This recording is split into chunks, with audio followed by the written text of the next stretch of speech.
Hello friends, welcome to suggestive এডুকেশনে সকলকে স্বাগত জানাই। এসএসসি জিডি পরীক্ষা 5 ফেব্রুয়ারি ফার্স্ট শিফট যে এক্সামটা হলো, তো সেখানে কিছু কিছু টপিক থেকে কোশ্চেন এসছে এবং কোন কোন টপিক থেকে কোশ্চেন এসছে আমরা এখানে আলোচনা করব, এবং ম্যাথ রিজনিং কোন টপিক থেকে বেশি কোশ্চেন আসছে। তো সেগুলো মানে যে টপিকগুলো তোমাদের এখন করতে হবে বা এখন পরীক্ষার হট টপিক বলতে পারো, এগুলো করতেই হবে আর কি, যাদের পরবর্তীতে পরীক্ষা রয়েছে। তো প্রথমত তোমাদের একটা জিকে জিএসের একটা কোশ্চিন, যে পলিটি থেকে কোশ্চিনটা এসছে। সংবিধান সভার প্রথম অধিবেশন কবে হয়েছিল? 9 ডিসেম্বর 1946। আচ্ছা, আমি প্রথমে একটা কথা বলে দিই, যে আমি যে কোশ্চিনগুলো এখানে দিয়েছি হুবহু এই কোশ্চিন ছিল এটা না, এই টপিক থেকে কোশ্চিন ছিল, সংবিধান সভার প্রথম অধিবেশন থেকে। কোশ্চিনটা অন্যভাবেও থাকতে পারে, ঠিক আছে? তো আমি এটা মেমোরি বেসড কোশ্চিন বলছি, যারা পরীক্ষা দিয়েছে তাদের কাছ থেকে জেনে। তো সংবিধান সভা থেকে কোশ্চিন এসেছিল, আর 9 ডিসেম্বর 1946 এটাই অ্যান্সার। তো সংবিধানের প্রথম সভা হয়েছিল 9 ডিসেম্বর, দ্বিতীয় সভা হয়েছিল 11 ডিসেম্বর, এগুলো জেনে যাবে অবশ্যই। প্রথম সভায় যিনি সভাপতি ছিলেন, তিনার নাম হচ্ছে সচ্চিদানন্দ সাহা, সচ্চিদানন্দ সিনহা, ঠিক আছে? আর 11 ডিসেম্বর সংবিধান সভা গণপরিষদের সভা হয়েছিল, তখন সভাপতি ছিলেন রাজেন্দ্র প্রসাদ, রাজেন্দ্র প্রসাদ, ঠিক আছে? তো এগুলো অবশ্যই দেখে যাবে। আর এর আগে তো আমি পলিটি টপিকগুলো বলেছিলাম, ফান্ডামেন্টাল রাইটস দেখবে, তারপরে ফান্ডামেন্টাল ডিউটিস, ডিপিএসপির আর্টিকেলগুলো অবশ্যই দেখা যাবে, ঠিক আছে? আর স্পোর্টস থেকে কোশ্চিন আসছে আজকে। স্পোর্টস থেকে দুটো কোশ্চিন ছিল, একটা হচ্ছে স্মৃতি মান্দানা কোন খেলার সঙ্গে যুক্ত? তো এই যে কোশ্চিনটা এইভাবে আসতে পারে যে ক্রিকেটের সঙ্গে নিচের কোন ব্যক্তি যুক্ত, বা স্মৃতি মান্দানা কোন খেলার সঙ্গে যুক্ত, মানে কোশ্চিনটা উল্টে দিয়ে থাকতে পারে। তো মানে এই কোশ্চিনটা এভাবে জানানো হয়েছে যে স্মৃতি মান্দানা থেকে কোশ্চিন এসেছিলো এবং ইনি ক্রিকেটের সঙ্গে যুক্ত, ঠিক আছে?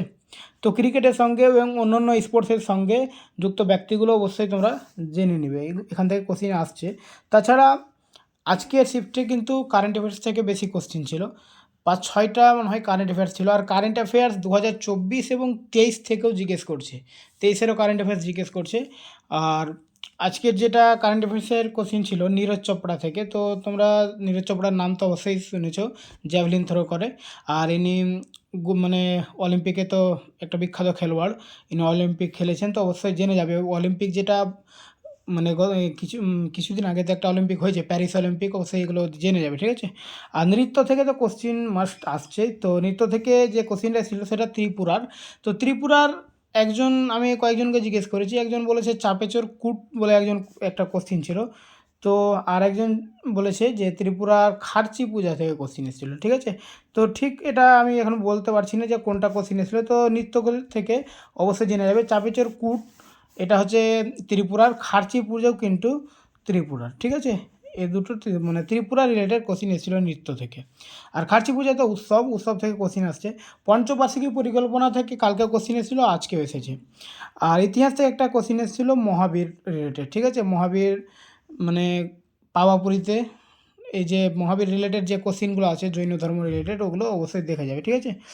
আর অঙ্ক থেকে ছিল শতকরা, শতকরা থেকে কোশ্চিন অঙ্কে ছিল একটা টপিক, শতকরা তো থাকছে, 2-1টা কোশ্চিন ছিল। তারপরে অনুপাত সমানুপাত থেকেও ছিল, এগুলো হট টপিক একদম। অনুপাত সমানুপাত, শতকরা, এলসিএম এসিএফ থেকে আজকে লসাগু গসাগুর যে কোশ্চিনটা ছিল, খুব ইজি নাকি কোশ্চিন ছিল। আর এই কোশ্চিনগুলো অবশ্যই জানবে। আইপিএল থেকে সেরকম জানা যায়নি, তাহলে একজন বলেছে যে আইপিএল থেকে একটা কোশ্চিন ছিল, ঠিক আছে?